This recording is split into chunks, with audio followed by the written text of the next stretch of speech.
Hello student, today I will start Faraday law of electrolysis. Yesterday I discussed about the electrolysis, how it is occur, what is use of electrolysis. There are two Faraday's law of electrolysis. One is the first law is amount of chemical reaction which occurs at any electrode during electrolysis by current proportional to the quantity of electricity passed through the electrolyte. First law कहता है कि जितना हम amount of chemical reaction जो कि किसी electrode पे होता है वो डायरेक्टली प्रोपोर्शनल टू करंट होता है, या कह सकते हैं कि यहाँ पे जो करंट होती है directly proportional to quantity of electricity pass through the electrolyte. हम जितना इलेक्ट्रोलाइट के थ्रू जो है कि इलेक्ट्रिसिटी पास करते हैं उतना ही डिपोजिशन होता है, उतने ही करंट फ्लो होती है। ठीक है, नेक्स्ट क्या है, एक बार फिर से इसको देख लेते हैं। Amount of chemical reaction which occur at any electrode during electrolysis by a current is proportional to the quantity of electricity.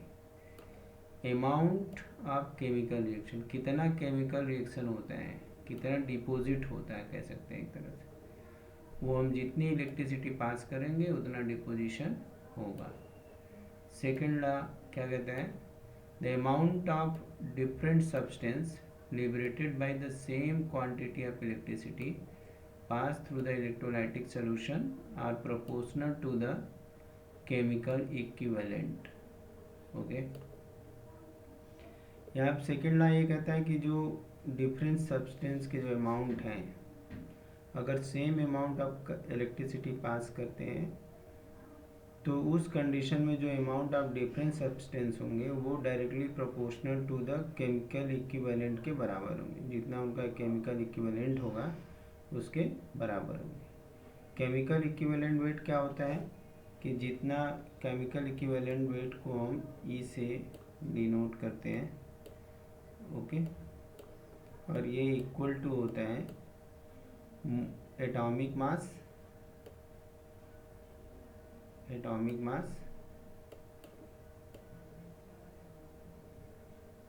Upon number of electron,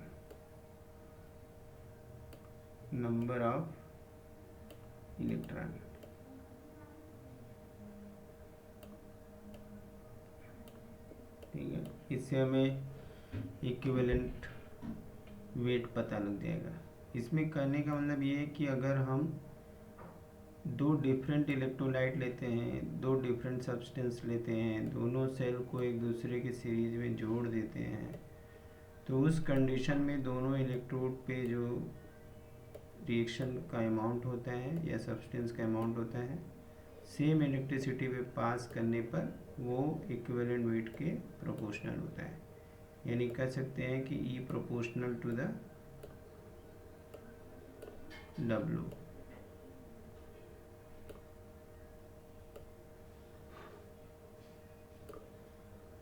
okay,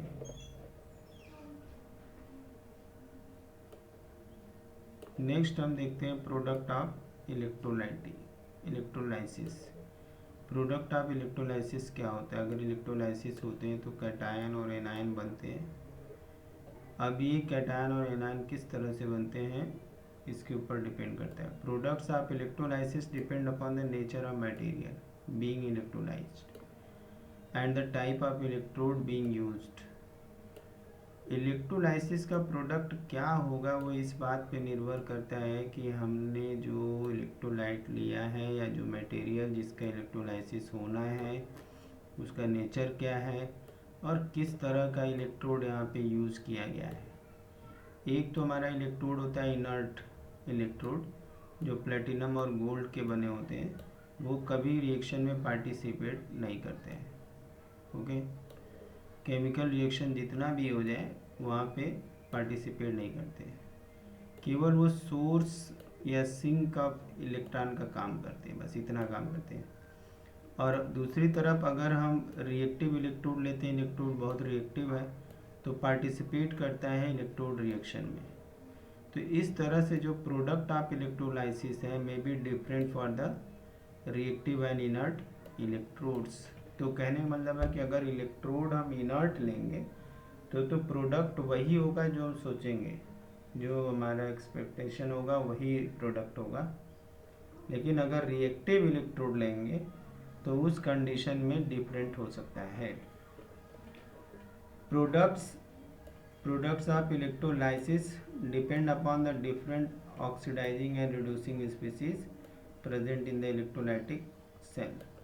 अब इस इलेक्ट्रोलाइटिक सेल के अंदर जो प्रोडक्ट ऑफ इलेक्ट्रोलाइसिस होती है वो depend करता है कि जो अलग अलग तरह के oxidising reducing species electrolytic cell में प्रेजेंट होते हैं और उनके इलेक्ट्रोड के पोटेंशियल के ऊपर डिपेंड करता है।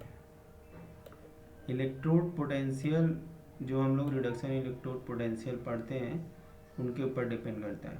Moreover some of the electrochemical process although feasible, कुछ तो ऐसे इलेक्ट्रोकेमिकल रिएक्शन होते हैं जो फिजिबल होते हैं और and are so slow kinetically that at lower voltage they do not seem to take place. लेकिन कुछ तो ऐसे प्रोसेस होते हैं जो कि इतने स्लो होते हैं काइनेटिकली कि जो लोअर वोल्टेज पे होते ही नहीं है। एक्स्ट्रा पोटेंशियल हमें अप्लाई करना पड़ता है, वहाँ पे ओवर पोटेंशियल यूज़ करना पड़ता है, तब जाकर के रिएक्शन होता है। तो ऐसे केस में भी प्रोडक्ट ऑफ इलेक्ट्रोलाइसिस डिफरेंट हो सकता है। एक बार फिर से हम जान लेते हैं कि जो प्रोडक्ट ऑफ इलेक्ट्रोलाइसिस है वो डिपेंड करता है नेचर ऑफ मटेरियल के ऊपर जिसको इलेक्ट्रोलाइज करना है, टाइप ऑफ इलेक्ट्रोड के ऊपर डिपेंड करता है कि हमने किस तरह का इलेक्ट्रोड यूज़ किया है। अगर हमने इनर्ट इलेक्ट्रोड यूज़ किया है तब तो वो रिएक्शन में पार्टिसिपेट नहीं करेगा, प्रोडक्ट वही होगा जो हम सोचेंगे। लेकिन अगर रिएक्टिव इलेक्ट्रोड है तो उस कंडीशन में वो रिएक्शन में पार्टिसिपेट करेगा, तब प्रोडक्ट जो है कि डिफरेंट हो सकता है। इसके अलावा जो प्रोडक्ट ऑफ इलेक्ट्रोलाइसिस से डिपेंड करता है ऑक्सीडाइजिंग रिड्यूसिंग स्पीसीज जो इलेक्ट्रोलाइटिक सेल के अंदर इलेक्ट्रोलाइट के अंदर प्रेजेंट होते हैं, साथ ही साथ उनके इलेक्ट्रोड पोटेंशियल के ऊपर भी डिपेंड करता है। इसके अलावा कुछ ऐसे केमिकल प्रोसेस होते हैं जबकि फिजिबल होते हैं मगर फिर भी इतने स्लो होते हैं काइनेटिकली कि लो वोल्टेज पे उनको हम डिटेक्ट नहीं कर सकते कि रिएक्शन हो रहा है या नहीं हो रहा है। अगर करना है तो हमें एक्स्ट्रा पोटेंशियल ऐड करना पड़ेगा, ओवर पोटेंशियल जिसको कहते हैं, तब जाकर के हमें उस प्रोसेस में पता चलेगा, अदरवाइज ये बहुत डिफ़िकल्ट प्रोसेस होता है। नेक्स्ट हम लोग आते हैं बैटरीज़ के बारे में बात करते हैं। बैटरीज़ क्या होती हैं? ये ऐसे इंस्ट्रूमेंट होते हैं जो केमिकल एनर्जी को इलेक्ट्रिकल एनर्जी में कन्वर्ट करते हैं, ठीक है। एनी बैटरी क्या एक्चुअल ये तो ग्रुप ऑफ सेल है। बैटरी क्या होता है? ग्रुप ऑफ सेल होते हैं या cell that we use as a source of electrical energy is basically a galvanic cell. सारी की सारी जो सेल्स होती हैं वो गैल्वेनिक सेल होती है जो केमिकल एनर्जी को रिडॉक्स रिएक्शन के थ्रू जो है कन्वर्ट कर देती हैं इलेक्ट्रिकल एनर्जी में। अब यहाँ पे दो तरह की बैटरीज या कह सकते हैं दो तरह की सेल्स होती हैं, तो प्राइमरी और सेकेंडरी बैटरीज को यहाँ पे हम देख सकते हैं। ये जो पेंसिल सेल होती है इस तरह से ये इनका बना हुआ होता है, जैसे इलेक्ट्रोलाइट यहाँ पे H2SO4 वाला पानी है। Lead grid filled with the spongy lead है, एनोड का काम करता है, और lead grid with the lead oxide के साथ जो होता है उसका एथोड का काम करता है। जो हम पेंसिल सेल यूज़ करते हैं उसका वोल्टेज जो होता है 1.5 वोल्ट होता है। तो इस तरह से अगर हम दो पेंसिल सेल लगाते हैं तो वहाँ पे टोटल वोल्टेज 3 वोल्ट हो जाता है। अब हम एक एक करके प्राइमरी सेकेंडरी टर्सरी से प्राइमरी सेकेंडरी सेल्स को डिस्कस करेंगे। प्राइमरी बैटरीज क्या होती हैं? वो होती हैं जिनको हम रिचार्ज नहीं कर सकते। यहाँ पे reaction occur only once and after use over a period of time battery become dead and can not be reused again. तो प्राइमरी सेल एक ऐसी सेल होती है जो कि एक बार यूज किया गया, फिर उसके बाद अगर वो बेकार हो गई, डेड हो गई, तो फिर उसका दोबारा यूज हम नहीं कर सकते हैं, क्योंकि प्राइमरी सेल्स जो होती हैं, बैटरीज होती हैं, वो रिचार्जेबल नहीं होती हैं। इसमें ज़्यादातर हम ड्राई सेल जो यूज़ करते हैं, जैसे लेक्लांसे सेल है, आफ्टर इस डिस्कवरर के नाम पे इसका नाम पड़ गया, ठीक है। इसका यूज हम ट्रांजिस्टर वगैरह में करते हैं, क्लॉक वगैरह में करते हैं। इस सेल के अंदर क्या चीज़ होती है, इस सेल के अंदर जो होता है कि कंसिस्ट ऑफ जिंक कंटेनर एक होता है, that also act as a anode, एक एनोड का काम करता है। कैथोड के लिए कार्बन रॉड होती है ग्रेफाइट की बनी हुई, और इसके अंदर मैग्नीज ऑक्साइड का पाउडर होता है, कार्बन होता है, मिला करके कार्बन रॉड को कवर किए रहता है। जो स्पेस बिटवीन इलेक्ट्रोड्स होता है, यानी एनोड और कैथोड के बीच में मॉइस्ट पेस्ट भरा होता है अमोनियम क्लोराइड का। तो इस तरह से अमोनियम क्लोराइड और जिंक क्लोराइड जो है उस मॉइस्चर के अंदर भरे होते हैं। इलेक्ट्रोलाइटिक जब रिएक्शन होता है तो एनोड के ऊपर जिंक जो है, जिंक का ऑक्सीडेशन होने लगता है, और कैथोड के ऊपर मैग्नीज जो है कि ऑक्सीडाइज होने लगता है, और जो अमोनियम आयन है अमोनियम क्लोराइड से वो रिड्यूस हो जाता है। कहने का मतलब कैथोड पे रिडक्शन होता है और एनोड पे ऑक्सीडेशन होता है। अब इसमें रिएक्शन क्या होते हैं, कैथोड पे मैग्नीज जो होता है वो रिड्यूस हो जाता है।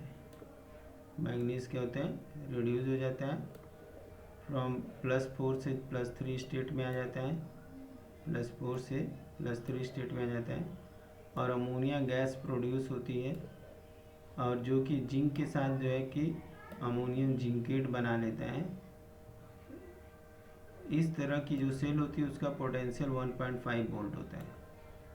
कैथोड पे जो मैग्नीज है वो रिड्यूस हो जाता है +2 से +3 स्टेट में, और अमोनियम गैस प्रोड्यूस होती है जो कि जिंक के साथ कॉम्प्लेक्स बना लेती है। इस सेल का पोटेंशियल 1.5 वोल्ट होता है। नेक्स्ट हमारी प्राइमरी सेल के रूप में मरकरी सेल है, suitable for low current devices के लिए, जहाँ पे बहुत कम करंट की ज़रूरत होती है वहाँ पे यूज करते हैं। जैसे हेयरिंग एड्स होते हैं, जो बहरे लोग होते हैं अपने कान की मशीन लगाते हैं, घड़ियाँ होती हैं, इनके अंदर जिंक और मरकरी एमलगम होता है एज ए एनोड के फॉर्म में।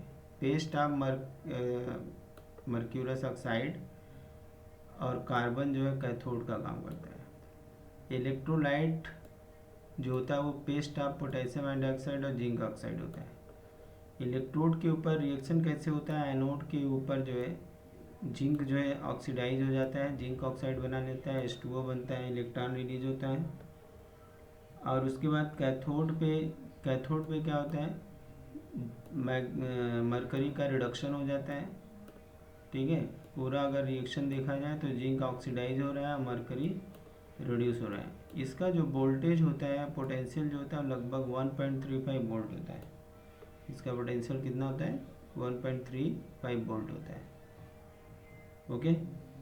अब एक सबसे महत्वपूर्ण बात जो इसके अंदर है, remains constant during its life, जब तक इसकी लाइफ रहेगी तब तक ये 1.35 वोल्ट बना रहेगा। वो वाला reaction does not involve any ion in solution. इस रिएक्शन में चूँकि कोई आयन का इन्वॉल्वमेंट नहीं होता है, किसी भी आयन का इन्वॉल्वमेंट नहीं होता है, तो ये जो सेल होती है बहुत लंबी लॉन्ग लाइफ होती है इसकी, ओके। नेक्स्ट हम आते हैं एल्कलाइन बैटरीज। एल्कलाइन बैटरीज इस तरह से होती हैं जिसमें एनोड के रूप में जिंक के साथ पोटेशियम हाइड्रोक्साइड और कैथोड के साथ मैग्नीज ऑक्साइड प्लस ग्रेफाइट होता है। अब नेक्स्ट हम आते हैं सेकेंडरी सेल के ऊपर। सेकेंडरी बैटरीज क्या होती हैं, बता दिया बैटरी क्या होती है, ग्रुप ऑफ सेल होती है। सेकेंडरी सेल जो होती है वो हम, नाम है सेकेंडरी, मीन्स उसको सेकेंड टाइम यूज कर सकते हैं, मतलब रिचार्जेबल है, इसको हम रिचार्ज कर सकते हैं, okay. A secondary cell after use can be recharge by passing the current through it in its opposite direction so that it can be used again. Good secondary cell can undergoes larger number of discharging and charging cycle. कहने का मतलब secondary cell वो होती है जिनको हम recharge कर सकते हैं करंट पास करके अपोजिट डायरेक्शन में, और बार बार इनका हम यूज कर सकते हैं। एक अच्छी जो सेकेंडरी सेल होती है वो चार्जिंग डिस्चार्जिंग लंबे समय तक यूज की जा सकती है। जो सबसे मोस्ट इम्पॉर्टेंट हम लोग सेल पढ़ते हैं सेकेंडरी सेल के रूप में, वो लेड स्टोरेज होती है। जो ट्रक में बैटरी यूज होती है, इन्वर्टर में बैटरी होती है, कार में बैटरी होती है, वो ऑटोमोबाइल्स वगैरह में इन्वर्टर में वो जो होती है लेड स्टोरेज बैटरी होती है, सेल होती है। ठीक है। अब इसमें लेड एनोड के फॉर्म में होता है, और जो ग्रिड ऑफ लेड होता है packed with lead oxide cathode का काम करता है। 38% सोल्यूशन इसके अंदर सल्फ्यूरिक एसिड होता है, इलेक्ट्रोलाइट के रूप में यूज होता है। और ये जो सेल रिएक्शन होते हैं जो बैटरी के अंदर, वो एनोड पे देखते हैं जब डिस्चार्जिंग हो रही होती है तो रिएक्शन क्या होता है। लेड जो है सल्फेट के साथ रिएक्शन करके लेड सल्फेट बनाता है, इलेक्ट्रॉन रिलीज करता है। और जो लेड ऑक्साइड है वो सल्फेट के साथ रिएक्शन करके रिड्यूस होता है, फिर से लेड सल्फेट बनता है। ओके, तो ये रिएक्शन ड्यूरिंग द डिस्चार्जिंग होता है। ओवरऑल सेल रिएक्शन हम देख रहे हैं कि lead oxide sulphuric acid reactions करके सल्फेट और वाटर बना रहे थे। Charging of the battery reaction reverse and PbSO4 on anode and cathode is converted into Pb2। जब चार्जिंग हम कर रहे होते हैं, ये तो हमारा डिस्चार्जिंग रिएक्शन है। जब चार्जिंग करते हैं तो रिएक्शन वापस हो जाता है, उल्टे दिशा में चलने लगता है, यानी फिर एनोड पे लेड मिल जाता है और कैथोड पे ऑक्साइड मिल जाता है।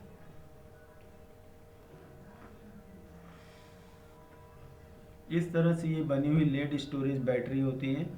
हम देख सकते हैं यहाँ पे दो यहाँ टर्मिनल्स होते हैं। सेल के अंदर जो है कि जितनी बड़ी हम सेल बनाएंगे उतना वाटर सप्लाई करने के लिए रखेंगे। ये पॉजिटिव ये निगेटिव टर्मिनल हो गया। इसके अंदर एसोडिलेटेड वाटर भरा होता है, सल्फ्यूरिक एसिड डाइल्यूट होता है और वाटर भरा होता है इसके अंदर। पॉजिटिव प्लेट्स होती हैं जो कि ग्रिड की तरह से काम करती हैं। इनके अंदर जो है लेड ऑक्साइड होता है। सेपरेटर बीच में होता है, हमने बताया था कि साइड ब्रिज की तरह से इंटरनल सर्किट को कंप्लीट करने के लिए बीच बीच में सेपरेटर लगा होता है कि एनोड कैथोड आपस में सट न जाए। निगेटिव प्लेट्स जो होती हैं लीड ग्रिल के साथ लगी होती है, फील्ड विद स्पॉन्जी लेड होती है यहाँ पे। तो इस तरह से ये कैथोड का काम करता है। दूसरी जो सबसे इम्पॉर्टेंट सेकेंडरी सेल है वो निकिल कैडमियम सेल है।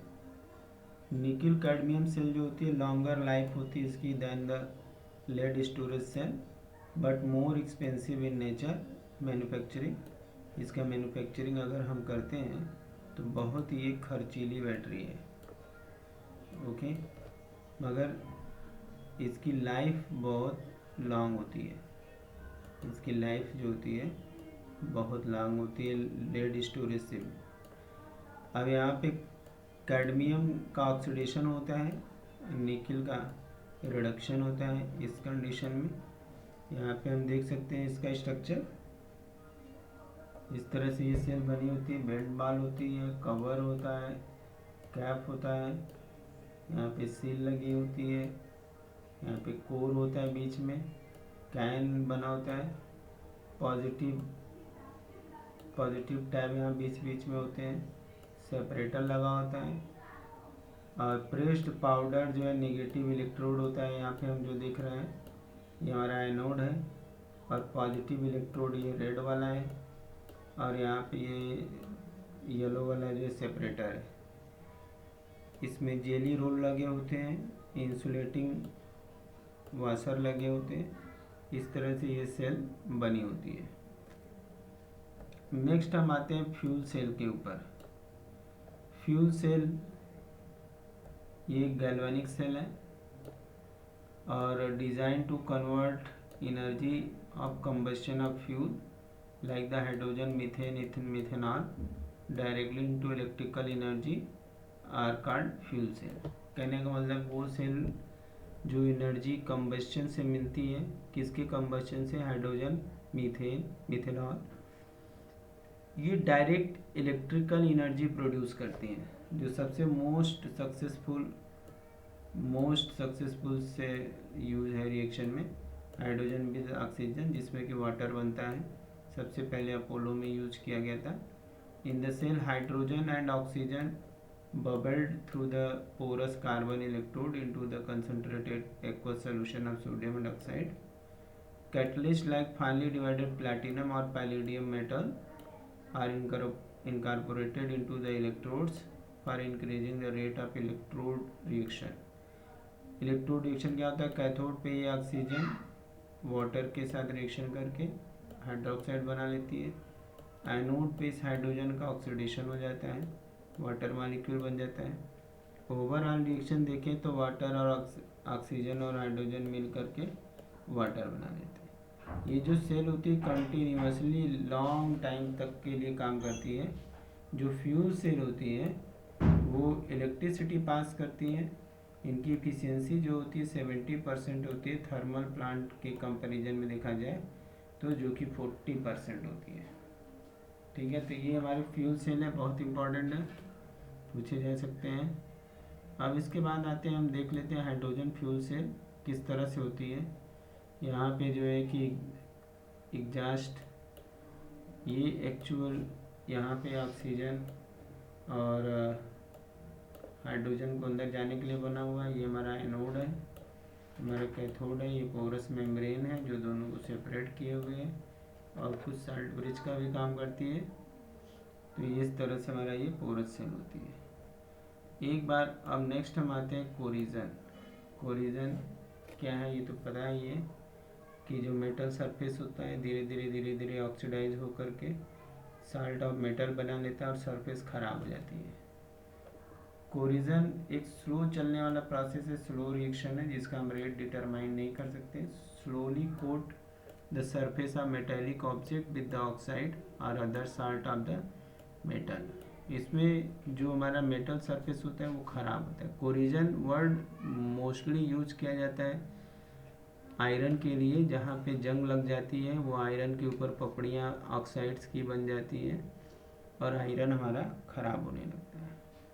कोरिजन जो आयरन का होता है, यहाँ पे कोरिजन आयरन का जो होता है जिसको हम रस्टिंग कहते हैं, ये हमेशा वाटर और एयर के प्रेजेंस में होता है। ज़्यादातर हम लोग रेनी सीजन में देखे हैं कि अगर लोहे के ग्रिल्स वगैरह होते हैं तो ख़राब हो जाते हैं। केमिस्ट्री ऑफ कोरिजन क्या है, थोड़ा सा कॉम्प्लेक्स है, लेकिन वहाँ पे सीधे वही रिडॉक्स रिएक्शन होता है, इलेक्ट्रोकेमिकल फिनोमेना होती है। पर्टिकुलर स्पॉट पे जो ऑब्जेक्ट आयरन का बना होता है ऑक्सीडेशन होने लगता है और वो एक तरह से एनोड का बिहेव करता है जहाँ पे ऑक्सीडेशन होना शुरू होता है। तो जब ऑक्सीडेशन होता है एनोड पे तो उस कंडीशन में 2Fe+2 में 2 इलेक्ट्रॉन रिलीज करता है और उस कंडीशन में जो पोटेंशियल होता है -0.44 वोल्ट हो जाता है। ठीक है, तो हम एक बार फिर से देख लेते हैं कि कोरिजन ऑफ आयरन जो होता है जिसको हम रस्टिंग के नाम से जानते हैं, वाटर और एयर के प्रेजेंस में होता है। तो बरसात के दिनों में बहुत सारे जो हमारे आयरन के आर्टिकल होते हैं ख़राब हो जाते हैं, तो उसके पीछे यही रीज़न। ये केमिस्ट्री ऑफ कोरिजन थोड़ा सा कॉम्प्लेक्स है, लेकिन हम एक तरह से अगर देखें तो ये इलेक्ट्रोकेमिकल प्रोसेस ही है। इसमें एक पर्टिकुलर जगह पे जो है स्पॉट पे जो है ऑब्जेक्ट जो आयरन का बना होता है ऑक्सीडेशन होने लगता है और वो स्पॉट जहाँ पे पहला ऑक्सीडेशन स्टार्ट होता है उसे हम एनोड कहते हैं। और इसके लिए हम इक्वेशन नोट कर सकते हैं 2Fe gives 2Fe+ and 4 electron. इसका वोल्टेज जो आता है -0.44 आता है। Electron released at anodic spot move through the metal के थ्रू मूव करता है and go another spot of the metal, दूसरी जगह पे चला जाता है जो फ्रेश जगह होती है जहाँ पे रिडक्शन ऑक्सीडेशन नहीं हुआ होता है, उस जगह पे चली जाती है। और in presence of H+ form carbonate बना लेता है due to dissolution of carbon dioxide into air into water. Carbon dioxide का वाटर और एयर में डिजॉल्व होने की वजह से कार्बोनेट बनने लगता है। और जो हाइड्रोजन आयन होता है, hydrogen ion in water may also be available due to the dissolution of acidic oxide. Acidic oxide के जो है कि डिसोल्यूशन के कारण जो है हाइड्रोजन थोड़ा अवेलेबल हो जाता है और वो स्पॉट बिहेव करने लगता है कैथोड की तरह से। तो वहाँ पे जो ऑक्सीजन हाइड्रोजन से रिएक्शन करके वाटर बना लेती है। पूरा अगर रिएक्शन देखा जाए इसमें, तो पूरा रिएक्शन क्या है, ओवरऑल रिएक्शन कि Fe ऑक्सीजन और H+ ये वाटर से जो आता है, ऑक्सीजन एयर से आता है, तो ये ऑक्सीडाइज कर लेता है आयरन को +2 में और वाटर मॉलिक्यूल बन जाता है। इसका जो पोटेंशियल होता है 1.23 वोल्ट होता है कभी, और जो पूरे सेल का पोटेंशियल होता है 1.67 वोल्ट होता है। ठीक है, अब ये फर्दर ऑक्सीडाइज होता रहेगा। Ferrous are further oxidise by the atmospheric oxygen to ferric ion. इस तरह से कंटिन्यू ऑक्सीडेशन चलने लगता है और रस्ट बन के तैयार हो जाती है। जो रस्ट होती है वो फेरिक ऑक्साइड होती है। ठीक है, हाइड्रेटेड फेरिक ऑक्साइड, यही हमारा रस्ट होता है। और फर्दर जो है हाइड्रोजन आयन प्रोड्यूस हो जाता है। तो ये रिएक्शन कंटिन्यू चलता रहता है अगर हम उसको प्रोटेक्ट न करें तो। अब अगर हमें इसको प्रिवेंशन करना है, रोकना है कोरिजन को, तो सबसे अच्छे तरीके क्या है, हमारा सबसे अच्छा तरीका है पेंटिंग करना है। हमें सेव करना है मनी, क्योंकि अगर हम इस तरह से छोड़ देंगे तो हमारा जो आयरन है वो ख़त्म हो जाएगा और कोई भी अगर एक्सीडेंट होता है ऐसे रस्टेड आयरन से तो वो जीवन के लिए मुश्किल हो सकता है। ब्रिज वगैरह जो बनाए जाते हैं लोहे के वगैरह के, अगर इनको कोरिजन से ना रोका जाए तो कभी वो गिर सकते हैं। जो सबसे सिंपलेस्ट मेथड है प्रिवेंशन करने का कोरिजन को, तो सबसे अच्छा तरीका है कि हम उसको कांटेक्ट में न आने दें, एयर के कांटेक्ट में, एटमॉस्फेयर के कांटेक्ट में आने से रोक लें। और ये केवल तभी किया जा सकता है कि जिससे हम सरफेस को कवर कर लें बाई पेंट के थ्रू। अगर हम कवर कर लें, या कुछ केमिकल होते हैं जैसे बिस्फिनॉल होता है, बिस्फिनॉल के थ्रू कवर कर देंगे तो वहाँ पे कभी भी कोरिजन नहीं होगा।